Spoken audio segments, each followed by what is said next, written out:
Friend, छोटा packet बड़ा धमाका। ये है ना, 4 मैकेनिक फेल हो चुका। इस बाइक का प्रॉब्लम अभी भी सॉल्व नहीं कर पाया। मैं एक एक स्टेप बाय स्टेप चेक करने के बाद ही मेरे को फॉल्ट अभी मैं आप लोग को दिखाने वाला है क्या है इसका अंदर से फॉल्ट है। और पहले आप लोग को बताने की कोशिश करता हूँ। मेरा जो लैंग्वेज है ना बंगाली। आप अगर एक नया नया काम सीख रहे हैं ना, आपके लिए वीडियो 100% आपके लिए। चलिए शुरू करके लेता। फ्रेंड, आपका सामने जो बाइक दिख रहा है ये डिस्कवर 100cc, तो ये DTSI। तो इसका अंदर प्रॉब्लम आ चुका क्या है। चलिए सबसे पहले आप लोग को प्रूफ देखा था मैंने, क्योंकि आप लोग बोल सकते हैं ये BS3 मॉडल का बाइक का वीडियो बना रहा है। लेकिन फ्रेंड, आप लोग को पास है ना इस तरीके से प्रॉब्लम आपका पास जो भी आएगा ना, आप लोग भी तब कभी कभी घबरा जा सकता। आपको सही से अगर फॉल्ट पता नहीं है तो आप लोग को पास भी जब भी आएगा ना, तो आप लोग को साथ भी बहुत टाइम वेस्टेज होगा। इसलिए ना आप लोग ये वीडियो अगर कंप्लीट देखा ना, आप अगर नया नया काम सीख रहा है, आपके लिए ये वीडियो बहुत ही इन्फॉर्मेशन होने वाला। चलिए सबसे पहले आप लोग को प्रूफ देखा था, क्योंकि ये है ना 2 से 4 मैकेनिक के पास दिखाया, फिर भी इसका है ना प्रॉब्लम सॉल्व नहीं कर पाया। उस दूसरा मैकेनिक ने क्या बोला इसका कार्बोरेटर असेंबली चेंज करना पड़ेगा। तो इसके साथ से दोनों स्पार्क प्लग भी बोल रहा है न्यू ढाला, इसके साथ ही साथ बोल रहा है सब कुछ चेक करके लिया, फिर भी है ना इसका प्रॉब्लम क्या है वो अभी तक समझ में नहीं आ चुका। चलिए फाइनली मैंने आप लोग को स्टार्ट करके देखा था क्या प्रॉब्लम अभी कर रहा है। सबसे ज़्यादा प्रॉब्लम आ रहा है इसका गाड़ी है ना स्टार्ट करने के बाद सही से तो रुकना चाहिए ना। देखो आप लोग को प्रूफ देखा, थोड़ी देर के बाद है ना बंद हो जाएगा, थोड़ी देर के बाद ही देखो बंद हो चुका। ये इस तरीके से प्रॉब्लम दिखाई दे रहा है। तो देखो देखो मैंने स्टार्ट किया, देखो फटक से बंद हो चुका। लेकिन ये रुकना चाहिए ना, कम से कम 2-4 मिनट का बोलो, 10 मिनट बोलो, 1 घंटा बोलो, कम से कम रुकना चाहिए। लेकिन ये नहीं रुक पा रहा है। और मेन प्रॉब्लम क्या है, रुको और नहीं रुको ये कोई फ़र्क नहीं पड़ता। लेकिन बाइक जब रनिंग कंडीशन में चलते चलते बहुत ज़्यादा झटका मार रहा है, लगता है इसका फ्यूल रिलेटेड कुछ प्रॉब्लम है। इसका लगता है ये पानी चला गया है, इस तरीके से लग रहा है, बहुत ज़्यादा मिसिंग कर रहा है। तो चलिए सबसे पहले इस तरीके से प्रॉब्लम जो भी आएगा ना आपका पास, तो सबसे पहले चेक करने का इम्पोर्टेंट क्या है, इसका फ्यूल चेक करना बहुत ही ज़रूरत है। इसको ओपन करने का बाद ही इसको चेक करना चाहिए क्या इसका अंदर है ना तो पानी तो नहीं है, ये चेक करना बहुत ही ज़रूरत है। तो चलिए देखा एक ज़रा सी पानी नहीं है, मैंने इसको अच्छे से चेक कर लिया। उसके साथ ही साथ है ना ये दोनों स्पार्क प्लग, चलिए आप लोग को देखा था मैंने, देख पा रहे फ्रेंड। दूसरा जो मैकेनिक है ना ये दोनों स्पार्क प्लग बोल रहा है चेंज कर दिया था, मैंने उसको फिर भी निकाल दिया क्योंकि एक शॉर्ट था, इसलिए मैंने दोनों को लगा दिया। लगाने के बाद में है ना मैंने चेक किया ये परफेक्ट करंट तो आ रहा है। चलिए आप लोग को वो भी दिखाने का मैं कोशिश करता हूँ, मैं परफेक्ट करंट आ रहा है क्या नहीं आ रहा है। देख पा फ्रेंड, फाइनली मैंने इस स्पार्क प्लग का इस साइड में जो केबल था, केबल को निकाल के मैं इस जगह पे रखा, क्योंकि वीडियो में एक हाथ से शूट कर रहा है, आप लोग को फिर भी अच्छे से दिखाने के लिए मैंने। चलिए मैं सबसे पहले स्टार्ट करके आपको देखा था करंट किस तरीके से दे रहा है। देख पा रहे फ्रेंड, कारण तो आप लोग को लगेगा बिल्कुल सही से दे रहा है, इसका कारण रिलेटेड कुछ भी प्रॉब्लम नहीं है। इस तरीके से आप लोग को पास जो भी आएगा ना, आप लोग भी घबरा जा सकता। तो दोनों स्पार्क प्लग मैंने चेक किया, तो स्पार्क प्लग भी न्यू ढाला मैंने, क्योंकि दूसरा वाला स्पार्क प्लग दोनों ही निकाल दिया मैंने। उसके बाद मैं चेक कर रहा है वो साइड वाला है ना जो राइट हैंड साइड का, वो भी बिल्कुल सही से कारण आ रहा है। तो ये आप लोग को माइंड में लगेगा ये तो सीधा यूनिट कॉइल वो भी सही है, इसका पिकअप कॉइल वो भी सही है, इसका क्या प्रॉब्लम हो सकता। आप लोग को माइंड में चलेगा ये इसका जो है देख पा रहे हैं एक कार्बोरेटर असेंबली, तो कार्बोरेटर का एयर स्क्रू का प्रॉब्लम आ सकता। तो इसीलिए मैंने भी इस तरीके से करके लिया। बोल रहे 2-4 मैकेनिक दिखाया, फिर भी इसका प्रॉब्लम है ना सॉल्व नहीं कर पाया। इसलिए मैंने क्या किया, जस्ट इसका एयर इसको भी प्रॉब्लम हो सकता बोल के मैंने एयर इसको कंप्लीट में ढाल दिया, एयर इसको चेंज करके दिया। एयर इसको चेंज करने के बाद में भी कुछ भी फर्क नहीं पड़ा। तो मेन रीज़न क्या है वो, अगर आप एक नया नया काम सीख रहे हैं आपके लिए वीडियो बहुत ही इन्फॉर्मेशन होने वाला। कई टाइम पे है ना छोटा का प्रॉब्लम के लिए है ना आप लोग सोचेगा क्या ये BS3 मॉडल का छोटा मोटा वीडियो बना रहा है।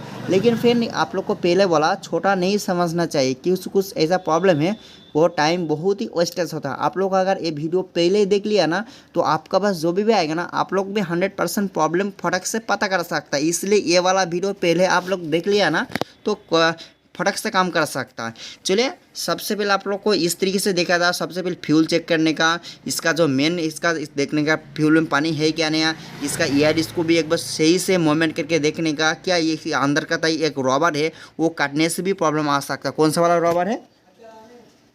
ये वाला रबर है, देख पा रहे फ्रेंड, ये रबर अगर काटने से है ना प्रॉब्लम आ सकता, इस तरीके से प्रॉब्लम देखा दे सकता, ये मिसिंग कर सकता, प्रॉपर तरीके से रेस नहीं लेगा, झटका लेगा, इस तरीके से प्रॉब्लम देखा देगा। इसलिए इसको भी प्रॉपर तरीके से एक बार चेक करके लेने का। जस्ट इस तरीके से दोनों काम करने का बाद ही तो आप लोग को मेन क्या काम करना चाहिए, चलिए वो भी आप लोग को देखने की कोशिश करता हूँ मैं। मेन रीज़न क्या है, एक बार डायरेक्ट इसको करेंट चेक करना चाहिए। करेंट जो है ना मैंने आपको पहले चेक करके दिया करेंट, लेकिन अभी क्या करने का चाहिए, जस्ट कुछ भी नहीं करने का, सिर्फ ये जो है ना केबल देख पा रहे हैं, बैटरी का सेल किसी भी चीज़ का नहीं, ये नेगेटिव चाहिए कि पॉजिटिव चाहिए। ये नेगेटिव जो माइनस है ना ये तो इस लेफ्ट हैंड साइड में दिखाई दे रहा है, जस्ट इस जगह पर राइट हैंड साइड में ये पॉजिटिव है। चलिए सबसे पहले आप लोग को देखा था मैंने, इसी को दोनों को मैं मल्टीमीटर से कनेक्शन करने के बाद क्या एक इंडिकेटर लैम्प से भी देखा था प्रॉपर तरीके से चार्ज है क्या नहीं। देख पा रहे हैं मल्टीमीटर मैंने होल्ड करके लिया, उसके बाद ही नेगेटिव टर्मिनल नेगेटिव लगाया और पॉजिटिव में पॉजिटिव लगाया, उसके बाद मल्टीमीटर में देख सकता फ्रेंड इसका क्या कितना दिखा रहा है वोल्टेज, 11.65 दिखा रहा है। अभी सोचने का 12 वोल्ट है, सेल मारने से स्टार्ट तो होना चाहिए, तो स्टार्ट तो हो रहा है। आप लोग को मैं पहले दिखाया, देख पा रहे फ्रेंड,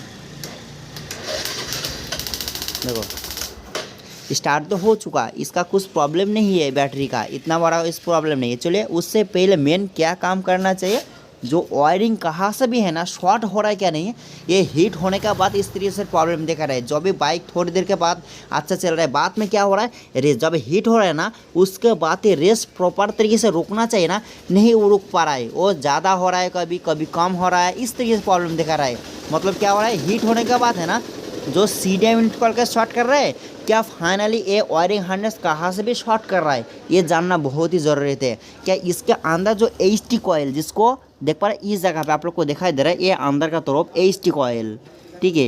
ये HT कॉइल का काम क्या है, इसका 25 से 30 हज़ार वोल्ट है ना, ये आउटपुट स्पार्क प्लग को देने का मेन काम है।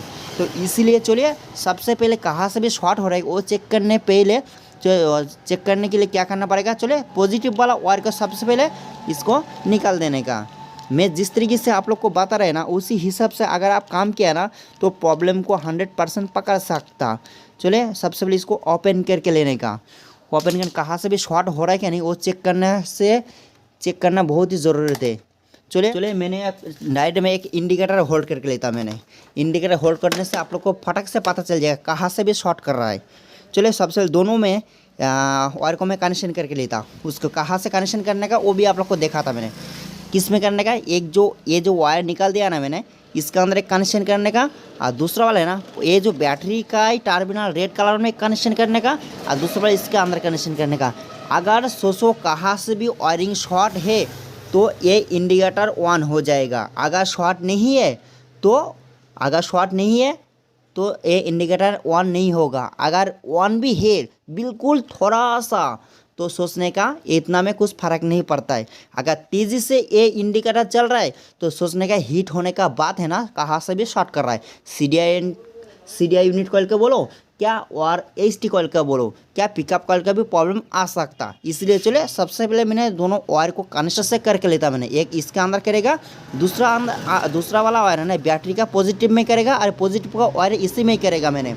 चलिए आप लोग को देखा था मैं, देख पा रहे फैन ये इंडिकेटर को है ना चलने के लिए सबसे पहले एक नेगेटिव चाहिए पॉजिटिव चाहिए, तो इसलिए मैंने है ना डायरेक्ट एक जो वायर है ना डायरेक्ट देख पा रहे बैटरी का टर्मिनल लगा दिया, और दूसरा वाला वायर है ना ये बैटरी का इस वाला पॉजिटिव में लगाया। अभी क्या करना पड़ेगा, डायरेक्ट ही मैंने इस इग्निशन स्विच ऑन करेगा मैंने, क्योंकि देख पा रहे अभी तो इंडिकेटर लाइट ऑन नहीं हो रहा है। चले अभी आपको लोग को ऑन करके देखा था मैंने, देख पा रहे अभी ऑन करके लिया, ऑन करने का बाद ही तुरंत देख पा रहे हैं इस इंडिकेटर लैम्प अभी ऑन हो चुका। मतलब ये अभी फाइनली पता चल रहा है ये कहाँ से भी बोलो है ना वायरिंग हार्नेस शॉर्ट कर रहा है। इसके लिए है ना हीट होने का बाद ही इस तरीके से प्रॉब्लम दिखाई दे रहा है। मतलब ये रेस प्रॉपर तरीके से रुकना चाहिए ना तो नहीं रुक पा रहा है, इसके साथ ही साथ झटका लग रहा है, इस तरीके से प्रॉब्लम कर रहा है। तो चलिए मैंने सबसे पहले इस तरीके से प्रॉब्लम आपका पास जो भी आएगा ना आप लोग को क्या चेक करने का, CDI यूनिट कॉइल का सबसे पहले ध्यान देने का, क्योंकि स्टार्टिंग का रिलेटेड प्रॉब्लम है। चले CDI यूनिट कहाँ पे है, इस जगह पे। चलो सबसे पहले मैं CDI यूनिट कॉइल को मैं निकाल देता मैंने, एक एक कपलर को निकालना चाहिए, ठीक है। ये वाला वायर बोलो, देखो फ्रेंड, इसको भी निकालना चाहिए। किस तरीके से, एक एक को निकालने का। देख पा रहे फ्रेंड, क्योंकि वीडियो एक से शूट कर रहा मैं, फिर आप लोग को दिखाने की कोशिश करता हूँ मैंने। देखो फ्रेंड, इसको प्रेस करने का, बैक खींचने का, आराम से आ जाएगा, क्योंकि वीडियो में एक से शूट कर इसलिए देखा नहीं पा रहा है। चलिए मैं दोनों इसको कपलर को ओपन करता है, इसको भी ओपन करता मैंने, ठीक है। उसके बाद ही आप लोग को मैं देखा था ये इंडिकेटर लैम्प ऑफ होता क्या नहीं होता। ये इंडिकेटर लैम्प है ना, ऑफ होना चाहिए। चलिए सबसे पहले दोनों को मैं कनेक्शन का हटा देता मैंने। देखो फ्रेंड, मैंने CDI यूनिट कॉइल का मैंने दोनों वायर निकाल दिया। पहले तो एक निकल के बाहर था। ये जो इस जगह पे जो वायर है ना, ये जो था जो थर्मल सेंसर, जिसको EOT सेंसर का, ये है ना, जो सुबह का टाइम पे स्टार्टिंग का लिए कितना इसका इंजन हीट है, फुल है, ये डायरेक्ट CDI को डिटेक्ट करता है। CDI क्या करता है, आउटपुट है ना, चौक को सप्लाई के लिए दिया रहता है ये, ठीक है। इसके बाद छोड़ो, लेकिन ये जो वायर है ना, जो HT कॉइल के पास गया दोनों, ये निकाल दिया, फिर भी देखो कुछ भी फर्क नहीं पड़ रहा है। इस तरीके से अभी भी ऑन है लाइट, तो ये फाइनल पता चल रहा है। इसके साथ ही साथ देख पा रहा है, ये जो RR इन कॉइल का वायर है ना, मैंने इसको भी निकाल दिया, फिर भी है ना लाइट बंद नहीं हो चुका। इस तरीके से कौन सा भी कपलर आप लोग निकाल देगा ना, जब निकलने का बंद होना चाहिए, और सोचना उसी जगह पे उसका शॉर्ट है। तो चलिए अभी ये वाला CDI यूनिट कॉइल का मेन जो वायर है ना, इसके अंदर आप लोग को 4 वायर दिखाई दे रहा है। जो 4 वायर है ना, एक जो 12 वोल्ट का सप्लाई आता है, दूसरा वाला ये इसका देख पा रहे फ्रेंड, इसका एक अर्थिंग है, और जो इसका पिकअप कॉइल का वायर है, ये दोनों, ठीक है। तो ये चेक करने से पहले चलिए सबसे पहले मैं इसको ओपन करके लेता मैं। ओपन करने के बाद ये CDI यूनिट कॉइल शॉर्ट है क्या सही है, इसको ओपन करने के बाद ही इसको जब भी ओपन करेगा ना, उसके बाद ही इसको लैम्प को बंद होना चाहिए। चलिए मैंने इसको ओपन करके लेता मैंने।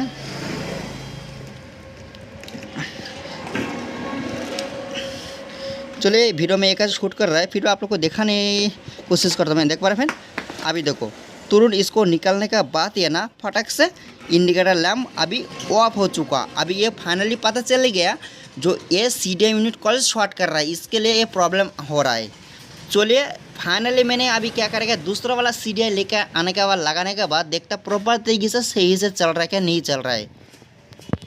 देख पा रहे हैं इस बाइक का ये वाला CDI यूनिट का 3 कपलर वाला, ये देख पा रहे हैं। इसका आपको दूसरा वाला मैं CDI लेकर आया, ये 125 cc का है, तो कुछ फ़र्क नहीं पड़ेगा, इससे लगाने से चालू हो जाएगा मेरे हिसाब से। तो चलिए सबसे पहले इसको लगा देता है। इसका अंदर लगाने के बाद ये शॉर्ट कर रहा है क्या नहीं कर रहा है, अभी ये भी देखना चाहिए। चलिए आप लोग को मैं देखा था, इस पहले लगा लेता मैंने। देख पा रहे फाइनली मैंने दोनों कपलर को लगा दिया। एक जो 12 वोल्ट का सप्लाई एक आता है इनपुट, ये आता है इसका मेन है, इसका अर्थिंग का ये, और दूसरा वाला है ना, ये देख पा रहे फ्रेंड, ये पिकअप कॉइल का वायर है। तो ये जो देख पा रहा है TPS सेंसर का ये वायर है। तो छोड़ दो, इसका कुछ इतना भी अभी नहीं है, लेकिन मेन जो काम का है ना, वही आप लोग को बताने की कोशिश करता मैंने। और ये जो है ना, जो आप लोग को बोला जो ऑटो चुक के लिए, जो थर्मल सेंसर के लिए, ये छोड़ो, लेकिन दोनों कपलर में 125 cc का इसमें लगाया। लगाने के बाद देखो फ्रेंड, अभी इंडिकेटर का लैम्प है ना, बिल्कुल थोड़ा सा जल रहा है। पहले कितना तेज़ी से जल रहा था, अभी थोड़ा सा कम हो जल रहा है।